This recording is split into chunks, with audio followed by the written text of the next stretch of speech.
बिस्मिल्लाहिर्रहमानिर्रहीम और अस्सलाम वालेकुम। 22 मार्च और पाकिस्तान में हफ्ते की दोपहर। आज अभी तक की अहम खबरें और मेरा तज्जिया। सबसे पहली खबर कोयटा से। कोयटा में आज शटर डाउन हड़ताल रही। कोयटा समेत बलूचिस्तान के ज़्यादातर इलाके आज बंद रहे। मारंग बलोच और उनके साथियों ने अपने साथियों की, जिनको गोली चलाकर कल कत्ल कर दिया गया था, उनकी लाशें सड़क पर रखकर एहतजाज किया। उस एहतजाज को ख़त्म करने के लिए लॉ इन्फोर्समेंट एजेंसीज़ ने एक दफ़ा फिर तशद्दुद का रास्ता अपनाया। वहाँ पर लाठीचार्ज हुआ, वहाँ पर ताकत का इस्तेमाल हुआ और मुजाहरीन को वहाँ से मुंतशिर करने की कोशिश की गई। तो ये तो सूरत हाल है जो दिन ब दिन वहाँ पर सूरत हाल ख़राब होती जा रही है। आपको पता है कि जो बुलान मेडिकल कॉलेज के वाइस प्रिंसिपल थे, उनको उठाया गया था और उसके बाद एक प्रोटेस्ट हुआ था जिस पर गोली चलाई गई और जिसमें कुछ शहरियों की हलाकत हो गई थी। 26 नवंबर की तरह का वाक़या उसको कहा जा रहा है। और उसके बाद अब जब उन लाशों को रख के प्रोटेस्ट किया जा रहा है तो उसके ऊपर मैंने आपको बताया कि ताकत का इस्तेमाल। दूसरी तरफ बीबीसी रिपोर्ट कर रहा है और वो भी कोयटा से रिपोर्ट कर रहा है कि वहाँ पर एक ही रात में 13 नामालूम कब्रें बनी हैं। जी हाँ, बिल्कुल फ्रेश कब्रें। उस कब्रिस्तान में बीबीसी का नुमाइंदा गया और उन्होंने ख़ुद देखा कि वो बिल्कुल फ्रेश कब्रें थीं और उनके ऊपर पुलिस के यूनिफॉर्म में लोग उनकी प्रोटेक्शन के लिए ड्यूटी दे रहे थे।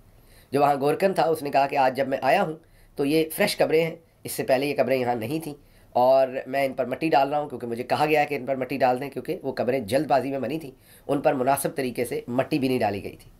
अब इस पर बहुत सारी क्यासराइयाँ हैं। मारंग बलोच और दूसरे लोग कहते हैं कि ये मिसिंग पर्सनस की कब्रें हैं और कुछ सहाफ़ी ये ख्याल करते हैं कि शायद जो जाफ़र एक्सप्रेस का वाक़या था उसमें दहशतगर्द या जो भी लोग हैं उनसे रिलेटेड कोई लाशें हैं। लेकिन बहरहाल ये बीबीसी ने अब 13 कब्रों के बारे में रिपोर्ट कर दिया है, लेकिन इसका जवाब किसी के पास नहीं है कि ये 13 कब्रें किसकी हैं, इसके अंदर कौन सी लाशें हैं, किसने दफन किया है। बीबीसी ये भी क्लेम कर रहा है कि उन्होंने कोई वीडियो देखी है जिनमें इन लोगों को दफनाते हुए, लेकिन उस वीडियो को की अथेंटिसिटी को वो अभी प्रूव नहीं कर सकते। लेकिन ओवरऑल जो सिचुएशन है वो यही है कि बलूचिस्तान के मामला जो है वो हाथ से निकल रहे हैं और बजाय इसके कि वहाँ पर कोई सियासी उसका हल निकाला जाए, गोली, लाठी और ताकत का बार बार इस्तेमाल किया जा रहा है, जिससे मामला हर गुजरते दिन के साथ ख़राब हो रहे हैं।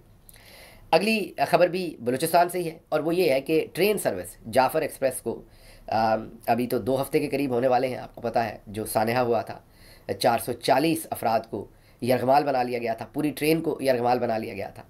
उस वाक़े को 2 हफ्ते के करीब होने वाले हैं, लेकिन अभी तक ट्रेन सर्विस बहाल नहीं हुई। आप दुरुस्त सुन रहे हैं, हम एक एटॉमिक पावर हैं, हम क्लेम करते हैं कि हमारे पास दुनिया की बेस्ट लॉ इन्फोर्समेंट है, बेस्ट इंटेलिजेंस एजेंसीज़ हैं, लेकिन आप हालत देख लीजिए कि पूरे मुल्क के साथ कोयटा का ट्रेन का जो कनेक्शन है वो बंद है। ना ही कराची के लिए ना ही पेशावर के लिए ट्रेन सर्विस मुकम्मल बंद है। हमारी प्रायोरिटी ये नहीं है। ट्रेन सर्विस अगर बंद हो तो चलें, मैं मान सकता हूँ कि लोग बस से सफ़र कर लेंगे, मैं सफ़र के पॉइंट ऑफ व्यू से नहीं कह रहा, जाहिर है वो भी लोगों को तकलीफ़ होगी सफ़र की भी, लेकिन वो एक फिर भी छोटी बात है। बड़ी बात यह है कि इमेज क्या जा रहा है दुनिया में कि आप की ट्रेन यरगमाल बनाई और उसके 2 हफ्ते तक आप ट्रेन नहीं चला सके। ये बहुत ही एक, मैं यही कहूँगा कि एक बुज़दिलाना किस्म का इम्प्रेशन जा रहा है और जिनका ये काम है उन्होंने ये काम करने के बजाय आज एक नया तराना जो है वो निकाला है। जी हाँ, डीजी आईएसपीआर साहब का जो डिपार्टमेंट है आईएसपीआर, उन्होंने एक नया आज नगमा निकाला है और वो नगमा है तगड़ा पाकिस्तान। और उस नगमे पर तो बात करते हैं, लेकिन उस नगमे को शायद जारी हुए अभी 1-2 घंटे हुए हैं और इंटरेस्टिंग बात यह है कि उसको अभी, क्योंकि अभी लोगों को पता नहीं है, तो जो 1-2 घंटे ही हुए हैं उसमें तकरीबन 25 से 30% लोगों ने उसे डिसलाइक कर दिया है। अब ये जो नगमा है तगड़ा पाकिस्तान, मेरी जान पाकिस्तान, इस तरह के उसके अंदर डिफरेंट लिरिक्स हैं। इस नगमे को आईएसपीआर ने बनवाया है, ज़ाहिर है पैसा आईएसपीआर ने लगवाया और वो पैसा आपके टैक्स के पैसों से गया, वो आईएसपीआर ने इसके ऊपर लगाया। आतिफ असलम ने इसे गाया है। अमूमी तौर पर लोग आतिफ असलम को बहुत पसंद करते हैं। पाकिस्तान की जो यूथ है वो आतिफ असलम को वन ऑफ द बेस्ट इस टाइम जो ज़माना हाल के सिंगर्स हैं उनमें से, जो टॉप के 2-4-5 सिंगर्स हैं उनमें आतिफ असलम को एक समझा जाता है। लेकिन मुझे लगता है कि ये जो नगमा है इसमें भी जिस तरह पहले 70-75% या 80% के करीब लोगों ने रिजेक्ट कर दिया था पिछला जो नगमा था आईएसपीआर का, इसको भी मुझे वही होता हुआ नज़र आ रहा है, क्योंकि महज 2 घंटे में ऑलरेडी 25 से 30% लोग जो हैं वो इस नगमे को रिजेक्ट कर चुके हैं।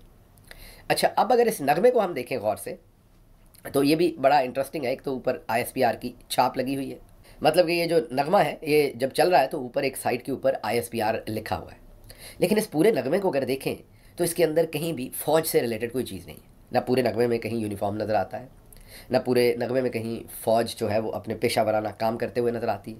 पूरा नगमा जो है वो उसमें डांसर्स डांस कर रहे हैं, पाकिस्तान के इलाकाई ड्रेसेस पहने हुए हैं डिफरेंट, और डांसर्स उस पर मर्द ख़वातीन जो हैं वो डांस कर रहे हैं, छोटे बच्चे हैं इसके अंदर, स्कूल के बच्चे, उनको दिखाया हुआ है। फिर जो स्टूडेंट्स हैं उनको दिखाया हुआ है, नौजवानों को टारगेट किया हुआ है, और तगड़ा पाकिस्तान और एक ही मिशन है हमारा और एक ही पाकिस्तान है। तो ये सबसे पहले तो मेरी समझ से बाहर है कि आईएसपीआर का काम कहाँ से आ गया नगमे बनाना। मीन आपका काम तो हजूर ये ट्रेन चलवाना था, और जाहिर है उसके ऊपर पहले जो हमला हुआ वो रोकना था, मतलब कि जो फेलियर हमारा हुआ वहाँ पर इंटेलिजेंस का, उसको रोकना था। जो 440 लोगों की ट्रेन कैप्चर हो गई, और अच्छा चले जो हो गया हो गया। उसके बाद उस ट्रेन को 2 हफ्ते से नहीं चलाया। आज की खबर है कि तोरखम बॉर्डर जो है वो 27 दिन के बाद खुला है। 27 दिन उन लोगों के लिए भी वहाँ अजाब रहा, वो बॉर्डर बंद रहा, लेकिन आप नगमे बना रहे हैं माशाल्लाह। अच्छा, नगमे में भी आपसे रिलेटेड कोई चीज़ नहीं है, सारे का सारा वही प्रोपेगेंडा है कि आप किसी तरीके से नौजवानों को अपनी तरफ खींचना चाह रहे हैं, और टारगेट के ऊपर नौजवान है। हालांकि मुनीब फ़ारूक ये कहते हैं कि जो मिलिट्री लीडरशिप है इस वक्त की, जनरल आसिम मुनीर और दूसरे, उन्हें इससे कोई लेना देना नहीं कि वो मकबूल हैं या नहीं है। उन्हें मकबूलियत और कबूलियत का कोई लेना देना नहीं है। उन्होंने कौन सा इलेक्शन लड़ना है, ये तो इमरान खान जाने और PMLN जाने और दूसरे जाने, तो उनको कोई मसला नहीं है, और इमरान खान को अपना दुश्मन समझते हैं, और उन्होंने फैसला कर लिया है कि उन्होंने यही तुन के रखो वाली पॉलिसी रखनी है।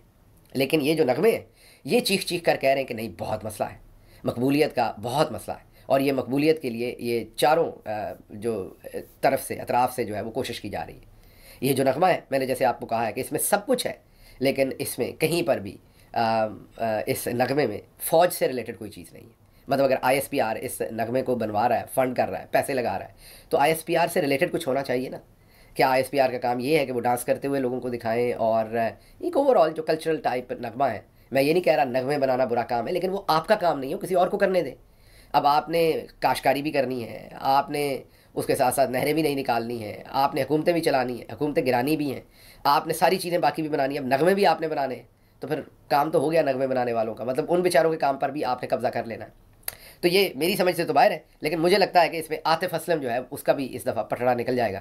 मतलब कि वो वैसे तो मकबूल एक सिंगर है, लेकिन अब जब लोग ISPR का ये नगमा जितनी ज़्यादा इसमें लोगों की तरफ से, मुझे लगता है, ये मेरा तजिया है, आई कैन बी रॉन्ग, कि जितने ज़्यादा लोग इसे डिसलाइक करेंगे, आतिफ असलम के लिए भी ये एक बहुत सालों के बाद नया एक्सपीरियंस होगा। देखते हैं ये सब कुछ क्या होता है, लेकिन ये सवाल ज़रूर है कि ISPR का ये काम नहीं है।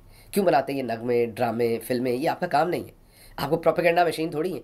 आप तो अपना एक मिलिट्री का एक आप प्रोफेशनल उनके स्पोक्स पर्सन है। मिलिट्री ऑपरेशंस के बारे में आपने चीज़ें बतानी है, मिलिट्री से रिलेटेड जो खबरें हैं वो आपने मीडिया के साथ हैंडल करनी है। ये सारे का सारा एक प्रोपेगेंडा नैरेटिव शेप करना, ये मेरा नहीं ख्याल कि ये आपका काम है। लेकिन बहरहाल क्योंकि हमने सारे काम ही करने हैं और हमने ये काम भी करना। अगला देख लेते हैं। इस जो ये नगमा है, इसमें पूरा टारगेट जो है वो पाकिस्तान का नौजवान है, और उस नौजवान के साथ कर क्या रहे हैं हम? फौजिया सदीकी, पाकिस्तान तहरीक इंसाफ की तरफ से उन्होंने इलेक्शन भी लड़ा है कराची से, और उनको अब FIA घर से आके उठा के ले गई है। उनके भाई ने एक वीडियो जारी की है, दिखाया कि कैसे उनकी बहन को FIA वाले उठा के ले गए साथ।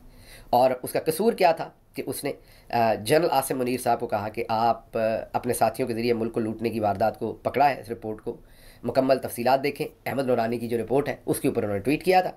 उन्होंने कहा कि अहमद नूरानी की रिपोर्ट सच पर मबनी है, बजाय इसके कि आप लोगों को उठाएं, आपको जवाब देना चाहिए। फौजिया सदीकी अपने ट्वीट में लिखती हैं कि army chief general Asim Munir की तकर्री के वक्त से जनरल हेडक्वार्टर्स GHQ की सिविलियन इदारों पर गिरफ्त बहुत मजबूत हुई है, और आर्मी चीफ के रिश्तेदार या करीबी अफराद अहम सरकारी तकर्रियों में खुल्लम खुल्ला मुदाखलत कर रहे हैं, और कारकर्दगी ना होने के बावजूद आला ओहदों पर फाइज हैं, जो पाकिस्तान में फ़ौजी असर रसूख और बद इंतज़ामी की वाज़े मिसाल है। फिर उन्होंने सैयद बाबर अली शाह जो आर्मी चीफ़ के मामू हैं उनके बारे में लिखा है कि जो आर्मी चीफ़ के मामू हैं वो 2023 के अवाइल से इस्लामाबाद के गैर एलानिया हुक्मरान बने हुए, और उन्होंने अपने मनपसंद लोगों को अहम तकर्रियाँ, अवार्ड्स और तरक्कियाँ दिलवाने में कलीदी किरदार अदा किया है, जिनमें साबिक DG FIA अहमद इसाक जहांगीर की तकर्री भी शामिल है। फिर उन्होंने दूसरी भी सारी जो नूरानी साहब की स्टोरी में उनकी मामूजात बहन का जिक्र है वो सब। तो बेसिकली ये मुमताज़ भट्टी साहब की ये जो खबर है उसको फौजिया सदीकी ने ट्वीट किया था लगा के, जिसमें मुमताज़ भट्टी ने यह दावा किया था कि आर्मी चीफ़ का स्विमिंग पूल जो है घर का वो 6 महीने से ख़राब है। वो ज़िद हैं कि मैंने अपनी तनख्वाह से ठीक करवाना है, तनख्वाह में से पैसे नहीं बचते, इसलिए वो स्विमिंग पूल अभी तक ख़राब है। ज़ाहिर है ये एक झूठी स्टोरी करवाई गई होगी मुमताज़ भट्टी से। फौजिया सिद्दीकी ने इस स्क्रीनशॉट को लगा के ऊपर ट्वीट किया, और एक तरफ हम आतिफ असलम के नगमे बना रहे हैं और दूसरी तरफ हमने घर जाकर फौजिया सिद्दीकी को उठा लिया है।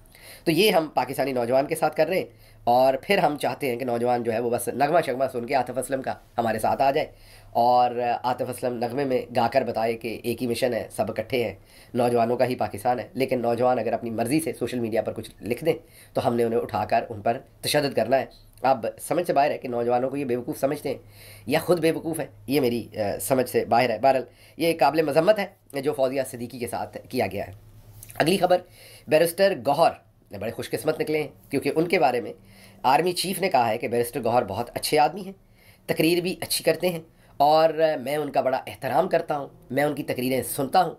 ये मीडिया रिपोर्ट कर रहा है और कह रहा है कि आर्मी चीफ़ ने ये पैगाम मोहसिन नकवी के हाथ गौहर खान साहब को भेजा है कि वो बहुत अच्छे आदमी हैं, मैं उनकी बहुत इज़्ज़त करता हूँ, वो तकरीर बड़ी अच्छी करते हैं और मैं उनकी तकरीर सुनता भी हूँ।